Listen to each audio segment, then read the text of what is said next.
శుభాకాంక్షలు తెలియజేస్తున్నాను. ముఖ్యంగా ఈరోజు కూటమి గవర్నమెంట్ ఏర్పడినప్పటి నుంచి 2 సంవత్సరాల కాల పరిధిలో ఇది 4వసారి పేరెంట్స్ మీటింగ్. కానీ ఈ స్కూల్లో జరిగినప్పుడు ఇంతకుముందు ఇంత పెద్ద స్థాయిలో పేరెంట్స్ పాల్గొనలే. ఎందుకంటే పోయినసారి కూడా అందరూ పేరెంట్స్ గట్టిగా చెప్పినాము ఖచ్చితంగా నెక్స్ట్ మీటింగ్కి రావాలని చెప్పి. అందుకోసం మన మేడం వాళ్ళు కూడా ఈరోజు బాధ్యత తీసుకొని ప్రతి పేరెంట్స్ని కూడా ఈరోజు ఈ సమావేశంలో పాల్గొనేటట్టుగా వారు కూడా అందరికీ కబురు అందించి పిలిపించడం జరిగింది. చాలా సంతోషమైన విషయం ఏమంటే ఈరోజు ఇంత పెద్ద స్థాయిలో పేరెంట్స్ అందరూ అటెండ్ కావడం. ఎందుకంటే ఇంత బాధ్యత తీసుకుంటూ కూడా పేరెంట్స్ రాలేకపోతే ఇక్కడ ఏ ప్రోగ్రామ్స్ జరుగుతుంది, మీ పిల్లలు ఏం చదువుతారని కూడా తెలుసుకోవడం ఇంపార్టెంట్. కాబట్టి మీరు ఎంతో బాధ్యత తీసుకుని దూర గ్రామాలు ఉన్నప్పటికీ కూడా అందరూ వచ్చినందుకు వారందరికీ ప్రత్యేక ధన్యవాదాలు. ముఖ్యంగా మనం పోయినసారి మీటింగ్ జరుపుకున్నప్పుడు చాలా గడిబిడిగా ఉండేది, కానీ ఈసారి లేదు, ప్రశాంతం వాతావరణం. లేట్ అయినప్పుడు కూడా ఉన్నాం. కారణం ఏమంటే పోయినసారి కోతుల బిడ్డలు ఎంత ఫుల్గా ఉంది, అసలు మీటింగ్ జరగలేకపోకుండా తల్లరల్లరి చేసినాయి. ఈసారి కోతులు ఏం లేవు, మన మీటింగ్ ప్రశాంతంగా జరుపుకోవడానికి అవకాశం ఇచ్చిన కోతులు. కానీ సమయం లేట్ అయినా కూడా మన ఎమ్మెల్యే సారు ఈసారి రావడం కూడా మనందరికీ ఎంతో సంతోషకర విషయము.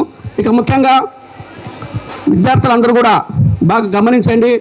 మీకోసము గవర్నమెంట్ ఎంతో ప్రతిష్టాత్మకంగా బాధ్యతలు తీసుకొని అదే రకంగా మన గురుకుల పాఠశాల టీచర్స్ కూడా అందరూ ప్రతి ఒక్కరు టీచర్ కూడా సొంత వాళ్ళ ఇంటి పిల్లల మాదిరి బాధ్యత తీసుకొని చదువు నేర్పిస్తున్నారు. ఎందుకంటే ఉదాహరణకి రాష్ట్రంలో మన ఆరేకల్ గ్రామ గురుకుల పాఠశాలకు ఒక ప్రత్యేకత ఉంది.